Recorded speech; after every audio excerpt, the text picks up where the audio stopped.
Morena y sus gobiernos anunciaron hace más de un año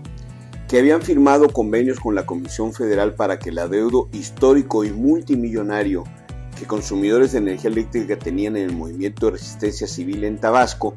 quedaba saldado a través de la firma de un acuerdo entre usuarios y empresa. También anunciaron que se había logrado para el Estado la tarifa 1F, la más barata del espectro nacional, y que ya no habría dos tarifas, una de invierno y una de verano, sino una sola, ya que el gobierno aportaría el subsidio correspondiente para que no hubiera variaciones en los precios. Y el PRD, que fue la cuna de este movimiento político-social que abanderó el no pago de los usuarios, el borrón y cuenta nueva,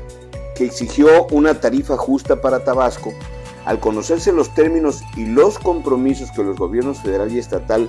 asumían en la materia, manifestaron desde un inicio su desconfianza y su incredulidad de que la forma en que se estaban tomando esos anuncios fuera la correcta, ya que sonaban más a estrategia electoral, pues se avecinaban en aquel entonces las elecciones intermedias, que a la respuesta de un compromiso de López Obrador largamente anunciado y repetido, quien además dijo que cuando él fuese presidente ambas cosas se les cumplirían a los tabasqueños.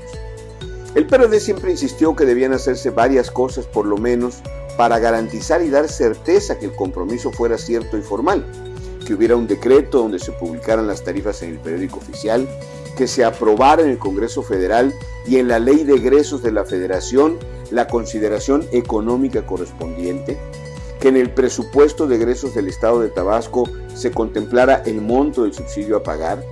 que la Secretaría de Hacienda dictara el acuerdo respectivo para que la condonación de la deuda fuera legal y cierta, que la tarifa fuera legal y definitiva y que se considerara, como lo comprometió el gobierno del Estado, que no habría dos tarifas estacionales, de invierno y de verano, y que en su caso el Estado aportaría el subsidio correspondiente, mismo que se elevaría a una gestión a nivel presidencial para que la Secretaría de Hacienda y la CFE acordaran el pago y no se continuara sangrando el presupuesto del Estado. Todo lo anterior, de no hacerse, no funcionaría y sería a la larga un engaño que terminaría nuevamente afectando a los consumidores tabasqueños, propiciaría nuevamente que se cayera en la falta de pagos y obviamente en el renacimiento de la resistencia civil. Y el tiempo le dio la razón al PRD. Recientemente la Auditoría Superior de la Federación determinó que la decisión tomada como parte del programa Adiós a tu deuda de aplicar la tarifa 1F contraviene el acuerdo por el que se autorizan las tarifas finales de energía eléctrica del suministro básico a usuarios domésticos, publicado en el Diario Oficial de la Federación el 30 de noviembre del 2017, por lo que la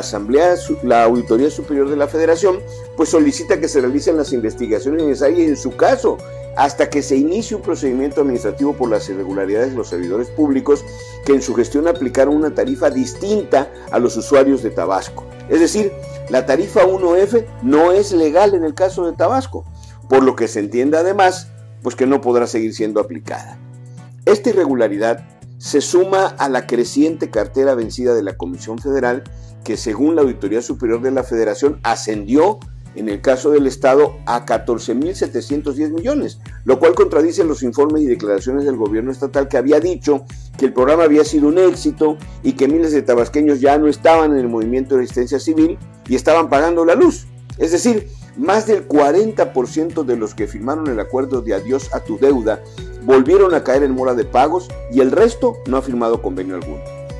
Pero además no se cumplió la de una sola tarifa, sino al contrario, la de invierno llega con precios 200 y 300% más caros. La Comisión Federal el pasado mes de noviembre y diciembre envió recibos con montos de consumo fuera de lugar, consignando el cobro de cantidades impagables y generó con ello una enorme discusión y un peloteo entre el gobierno estatal y la CFE, ya que por una parte la empresa sostenía que no había ningún acuerdo para no cortar la luz a los morosos,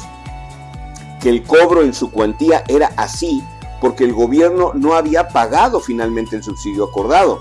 y el gobierno estatal afirmando lo contrario, que sí se había pagado, que los cobros serían aclarados en las ventanillas de la Comisión Federal de Electricidad y en su caso se bonificarían en los siguientes recibos los cobros excesivos, y que en diciembre y enero volverían a cobrarse montos lógicamente correctos y en la tarifa 1F, la más barata nacional. Pero nada ha sido cierto. La CFE sigue manteniendo el mismo criterio y trato despótico a sus clientes. Los cortes siguen siendo el pan nuestro de cada día. No hay ninguna aclaración de cobros ni ventanillas de atención en Comisión Federal de Electricidad. Nadie del gobierno se hace responsable y tácitamente en la clausura del Parlamento abierto sobre la reforma eléctrica, el gobernador del estado aceptó que el cobro es diferenciado por la Comisión Federal de Electricidad, que no se han homologado las tarifas estacionales y que seguimos en las mismas, mal, sin acuerdo y con cobros abusivos. El PRD pues tenía razón, no cumplieron. Hasta donde se percibe, el gobierno, los compromisos y los acuerdos. Estos fueron falsos, los informes fueron falsos y se sigue en la lucha por tener tarifas justas para Tabasco y esperando que el presidente tabasqueño cumpla su palabra y deje de dar pretextos. Soy Manuel Andrade. Hasta la próxima.